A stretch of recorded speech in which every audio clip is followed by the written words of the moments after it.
Bueno, primero muy buenas tardes a todas y a todos.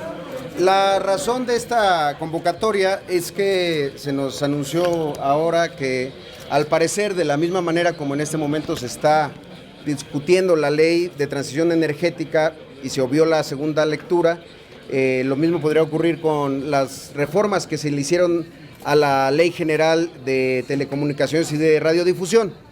En ese sentido, el PRD y particularmente los integrantes de las comisiones quisimos dar un posicionamiento previo porque está con nosotros Susana Solís Esquinca.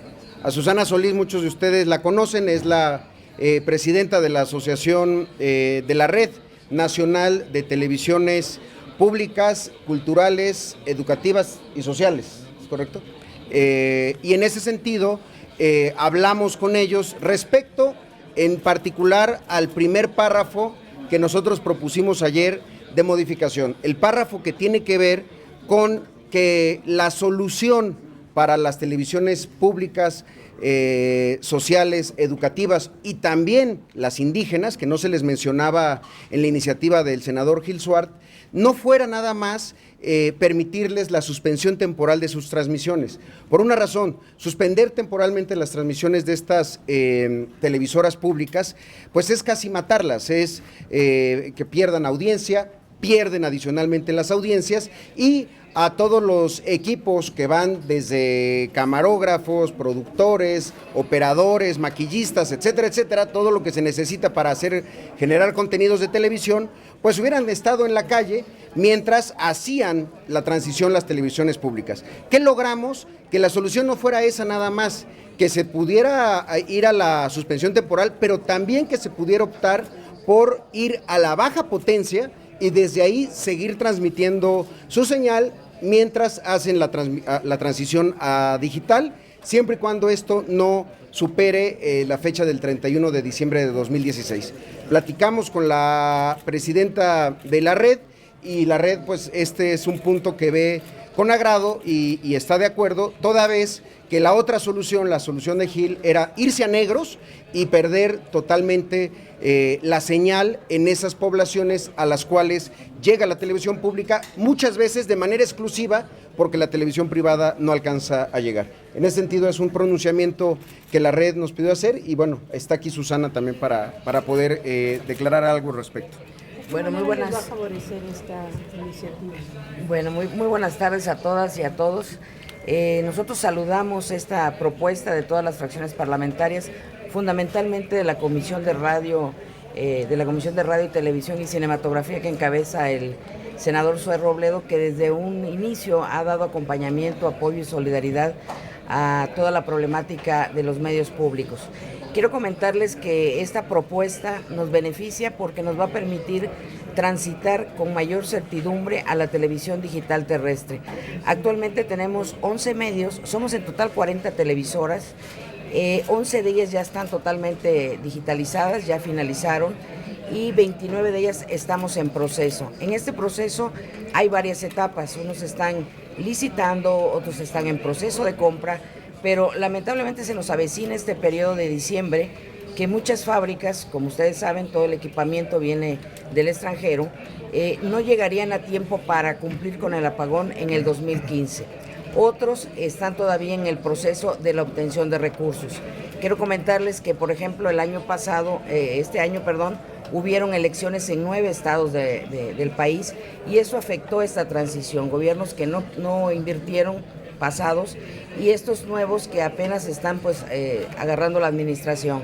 Entonces ha sido una problemática muy variable en todos los sentidos, pero vamos avanzando. Nosotros confiamos que con esta propuesta podríamos estar digitalizando en nuestros transmisores principales a más tardar en marzo, para continuar con los transmisores complementarios que también nos obliga la ley.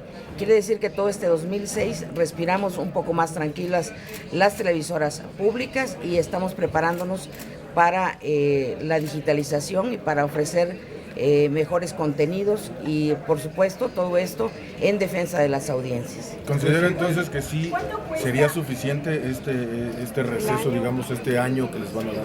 Por supuesto, porque nosotros estamos hablando de que hay que invertir todavía muchos en los principales, es decir, puede ser 1, 2, 3 transmisores, pero hay en los complementarios, ahí son donde tenemos 15, 20, depende del tamaño de cada televisora. Entonces, sí es un año donde se va a hacer una inversión muy importante en cuanto a todo el equipamiento, ¿no? Disculpe, ¿usted considera que esta crisis fue un poco por la falta de apoyo de los gobiernos locales? Yo no lo creo ni considero que sea tajantemente. Cada estado ha tenido su dinámica. Yo hablaba de estos gobiernos que han cambiado gobernador.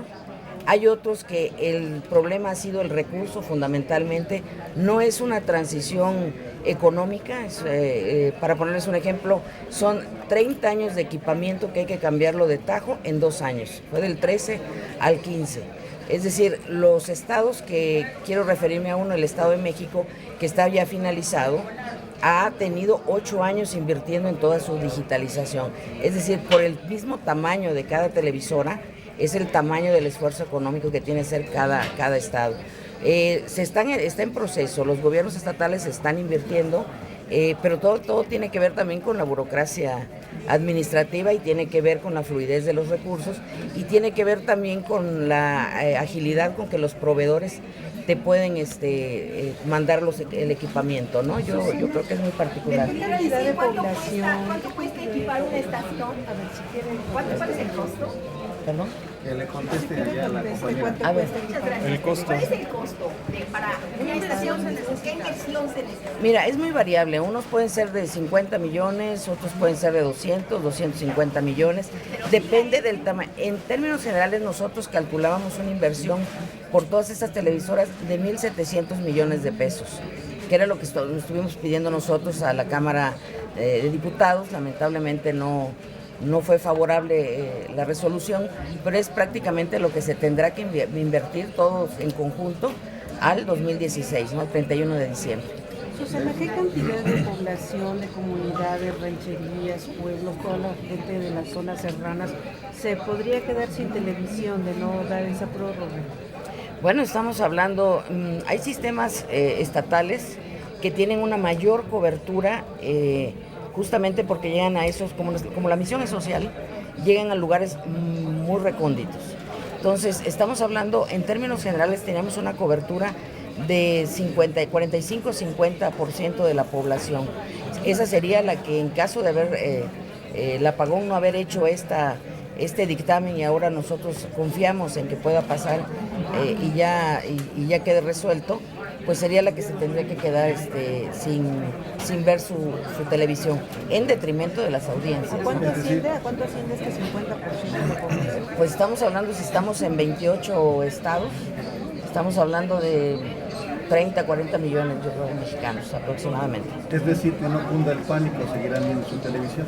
Claro que sí, seguirán viendo su televisión y sus contenidos, que es porque tenemos también una audiencia cautiva. Yo creo que aquí, como lo dijo el senador Zoé, lo más importante y lo que se privilegió fue el derecho de las audiencias. Y para eso estamos trabajando los medios públicos y también aquí con los senadores, ¿no? El jueves será votado ya en el Pleno este dictamen que se aprobó esta medianoche. No, al parecer nos están informando que se están llevando negociaciones en la mesa directiva entre los grupos parlamentarios para que se votara el mismo día de hoy, obviar la segunda lectura. Es probable que en un rato más estemos discutiéndolo y votando. ¿Sería deseable que fuera Sí, hasta el jueves? bueno, el tema, yo siempre he creído que hay que respetar los plazos, habrá que ver cuál es el argumento. El argumento seguramente será que tiene que haber una votación todavía en la Cámara de Diputados y como saben, pues está a punto de terminar el periodo. Yo creo que habría que revisarlo, pero es una decisión de la mesa directiva. El concepto de televisoras de baja potencia no involucra a privados, a particulares, es exclusivamente televisión pública, cultural, indigenista. En el tema del primer párrafo, sí. El tema del primer párrafo, la solución que le dimos ayer fue esa. En el asunto del segundo párrafo, en donde quedó como estaciones, incorpora a todas. Por eso nosotros votamos en abstención, por una razón, porque nos parecía que el dictamen, como venía de la iniciativa original del senador Gil, dejaba muy abierto con la palabra operadores, solamente cambiaba esa palabra y utilizaba una redacción que había sido hecha inicialmente para los permisionarios, es decir, para las televisiones públicas, educativas y sociales. ¿Qué es lo que nosotros propusimos ayer y que se logró? Que hubiera un plazo, no que los dejaran convivir en baja potencia de manera permanente, sino que hubiera un plazo hasta el 31 de diciembre del 2016. ¿Qué queríamos? Que se fortaleciera en la redacción el hecho de que esta nueva disposición no exime en ningún sentido al IFT de las multas y sanciones que tenga que hacer, porque creo que eso es importante decirlo. Si el IFT toma la determinación de que porque no hubo transición en las complementarias a lo digital de las privadas o de las públicas, tendrá que definir si hay sanciones o multas, pero es una facultad y una competencia del instituto que no se modifica con la modificación de este párrafo. De cualquier manera, como no aceptaron una redacción propuesta por nosotros, decidimos votarla en abstención los senadores del PRD.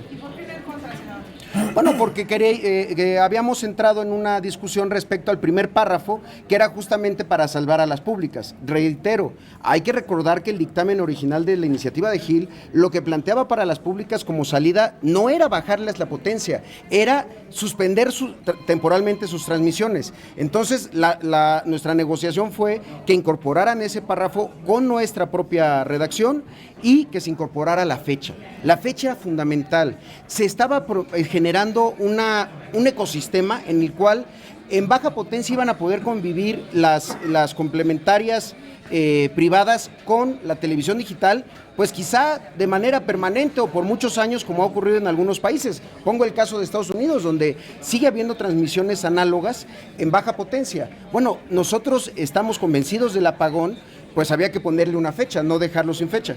Y la abstención era en función de que no aceptaron la redacción completa. Yo creo que aquí hay que dejar claro una cosa. ¿Qué es lo que logramos? Lo que pudimos lograr siendo 4 senadores en 3 comisiones unidas y siendo una minoría parlamentaria. Creo que valió la pena, habiendo logrado la fecha y habiendo logrado la solución para las públicas, que no implicaba pues cortarles sus transmisiones e irse a negros el 1 de enero. Gracias.